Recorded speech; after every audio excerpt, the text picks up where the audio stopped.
%కి వడ్డీలు బీఆర్ఎస్ ప్రభుత్వం తీసుకొస్తే దాన్ని తగ్గించి 4% చేస్తున్నారు అధ్యక్ష. మరి ఇదేంది అధ్యక్ష? 10.33% 120 నెలలు హైదరాబాద్ తాగునీటి వసతిని ఒక ప్రైవేట్ ఏజెన్సీ దగ్గర తాకట్టు పెడతా ఉన్నారు అధ్యక్ష. ఇది కంప్లీట్గా మేము దీన్ని వ్యతిరేకిస్తూ ఉన్నాం అధ్యక్ష. అట్లానే ఇందాక నేను మీకు చెప్పినట్టు సింగరేణిలో ఇచ్చినటువంటి లెటర్ ఆఫ్ యాక్సెప్టెన్స్ ఏదైతే ఉందో అధ్యక్ష, దాన్ని కూడా వెనక్కి తీసుకోవాలని చెప్పి నేను డిమాండ్ చేస్తూ ఉన్నాను అధ్యక్ష. అధ్యక్ష, ఇంకొక విషయం అధ్యక్ష, జనరల్గా చాలా సెంటిమెంటల్గా ముఖ్యమంత్రి గారు నిన్న బయట మాట్లాడినారు అధ్యక్ష. మాట్లాడి కారుణ్య నియామకాలు నేను చేసినాను, ఇంతవరకు కేసీఆర్ ఎవరినైనా మిమ్మల్ని పిలిచి మాట్లాడినరా అన్నారు అధ్యక్ష. అధ్యక్ష, కేసీఆర్ గారు ఆశా వర్కర్లను, అంగన్వాడీ వర్కర్లను, ఆటో డ్రైవర్లను, కార్మిక రంగంలో అనేక మందిని, సింగరేణి కార్మికుల్ని, హోమ్ గార్డ్స్ని, ఈ రాష్ట్రంలో అనాథ పిల్లలు ఉంటే అధ్యక్ష, అంతకుముందు వాళ్ళు ఎవరో చెప్పుకోలేని పరిస్థితి ఉండే. వాళ్ళను 10వ తరగతి అయితే బయటికి దోసేవాళ్ళు అనాథ శరణాలయాల నుంచి. కానీ వాళ్ళని చిల్డ్రన్ ఆఫ్ స్టేట్ కింద గుర్తించి వాళ్ళు 12th చదివినా, ఇంజనీరింగ్ దాకా చదివినా, ఎక్కడ దాకా చదివినా చదివించి సపరేట్ ఆధార్ కార్డు ఇచ్చి బీసీఏ కింద రిజర్వేషన్లు ఇచ్చి ఆ పిల్లలకు ఉద్యోగాలు వచ్చే వరకు ప్రభుత్వం బాధ్యత తీసుకుంది అధ్యక్ష. మానవత్వంలో కేసీఆర్తో రేవంత్ రెడ్డి గారికి పోటీ ఏంది అధ్యక్ష? ముఖ్యమంత్రి గారు చాలా చెప్పుకునే ప్రయత్నం చేసినారు అధ్యక్ష, కానీ ఇది చాలా అన్యాయం అధ్యక్ష. అట్లానే అధ్యక్ష, ఒకటే మాట అధ్యక్ష, ఓవరాల్గా అధ్యక్ష, గవర్నమెంట్ బడ్జెట్ అంటే floor house leader, government leader ముఖ్యమంత్రి గారి మీదనే ఫోకస్ ఉంటుంది అధ్యక్ష. వారు అంతకుముందు ఏం చెప్పినారు అధ్యక్ష?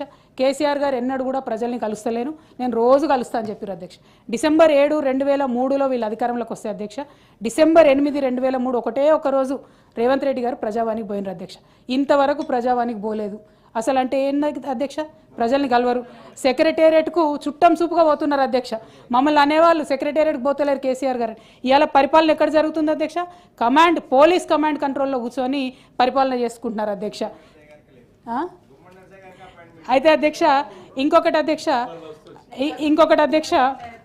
రుణమాఫీ అధ్యక్ష, ఫైనాన్సెస్ చెప్తాను అధ్యక్ష. రుణమాఫీలో ఇదే ముఖ్యమంత్రి గారు అధ్యక్ష ఆల్మోస్ట్ క్లోజ్ అయిపోతుంది సార్.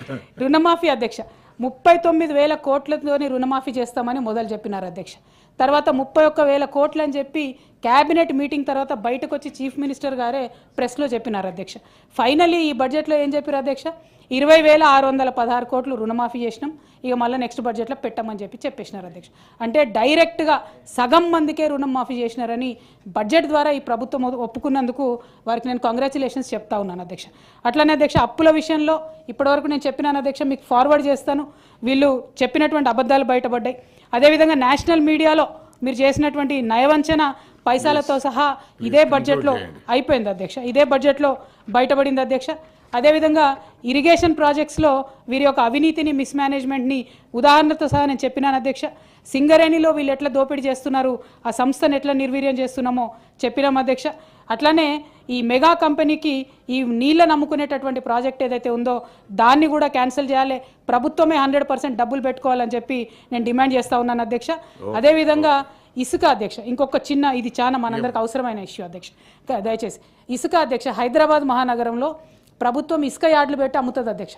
ఎప్పుడు అమ్ముతుంది? వానాకాలంలో అమ్ముతుంది. వానాకాలం కోసం పెడతాం.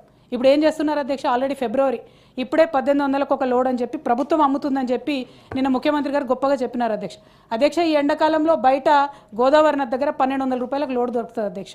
తెచ్చుకుంటారు, టన్ను దొరుకుతుంది. అది ఇక్కడ థ్యాంక్ యూ అన్న కరెక్టింగ్.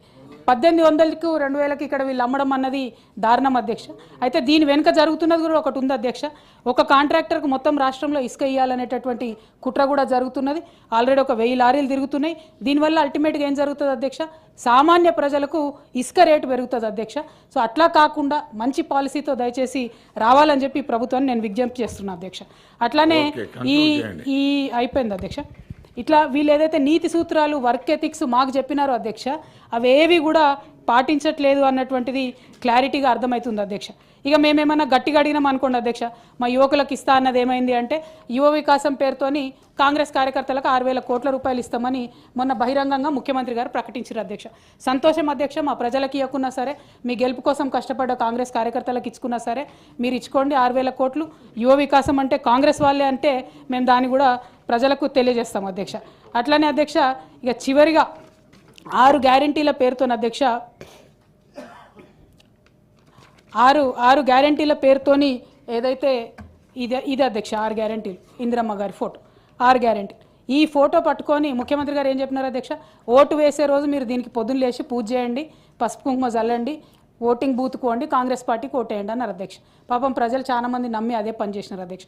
ఇందులో ఒక్కటి తప్ప ఏది ఇంప్లిమెంట్ అయితే లేదు అధ్యక్ష.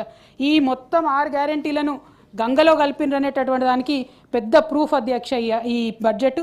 అట్లానే కాంగ్రెస్ మార్క్ కరప్షన్కి, కాంగ్రెస్ మార్క్ కన్నింగ్నెస్కి perfect black and white proof ఈ బడ్జెట్ అధ్యక్ష. Thank you. జై తెలంగాణ.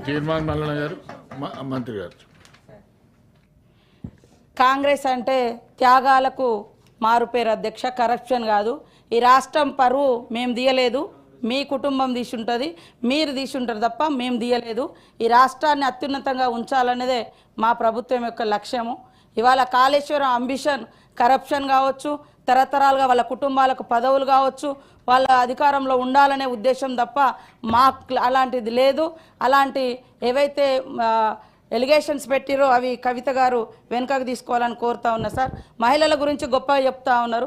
మొదటి 5 సంవత్సరాలలో కనీసం మహిళలకు మంత్రివర్గంలో పదవులే ఇవ్వలేదు. అభయాస్తం కష్టపడి మహిళలు 500 జమ చేసుకున్న 1800 కోట్లు కూడా మీ ప్రభుత్వం వచ్చినాక అవి మొత్తం వాడుకొని వాళ్ళను ఎగ్గొట్టినటువంటి పరిస్థితి. పావుల వడ్డీ కూడా మీరు ఇవ్వలేదు, ఎగ్గొట్టిపోయారు. ఈరోజు మేము చేస్తూ ఉంటే ఏం చేయడం లేదు, ఏం చేయలేదని మాట్లాడుతున్నారు. అదేవిధంగా ఇరిగేషన్కు తగ్గించారు అంటున్నారు. నీళ్లు మొత్తం మీరున్నప్పుడే కాలువలై పారుతున్నాయని అన్నారు. ఇంకా ఇరిగేషన్ ఎక్కడ మొత్తం మీరు కట్టినాం, మేము కాలువలలో నీళ్ళు ఇచ్చినాం, ఇప్పుడు కన్నీళ్లు గారుస్తున్నారు అనడం ఎంతవరకు తప్పు, ఎంతవరకు కరెక్టు? మీరు అన్నారు కదా మొత్తం కాలువలలో నీళ్లు మీరు దవ్వుతాయి, కాలువలు దవ్వుతాయి, మేమేమన్నా మూసేసినామా సార్? కాలువలు ఏమన్నా మూసేసినామా? అట్లనే కరప్షన్ అంటున్నారు.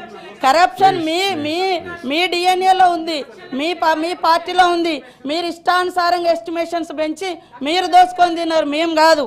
అదేవిధంగా నోటిఫికేషన్ల గురించి మీరు ఇచ్చిన నోటిఫికేషన్లు ఎవరు అడ్డుకున్నారు సార్ ఉద్యోగాలు ఇవ్వకుండా?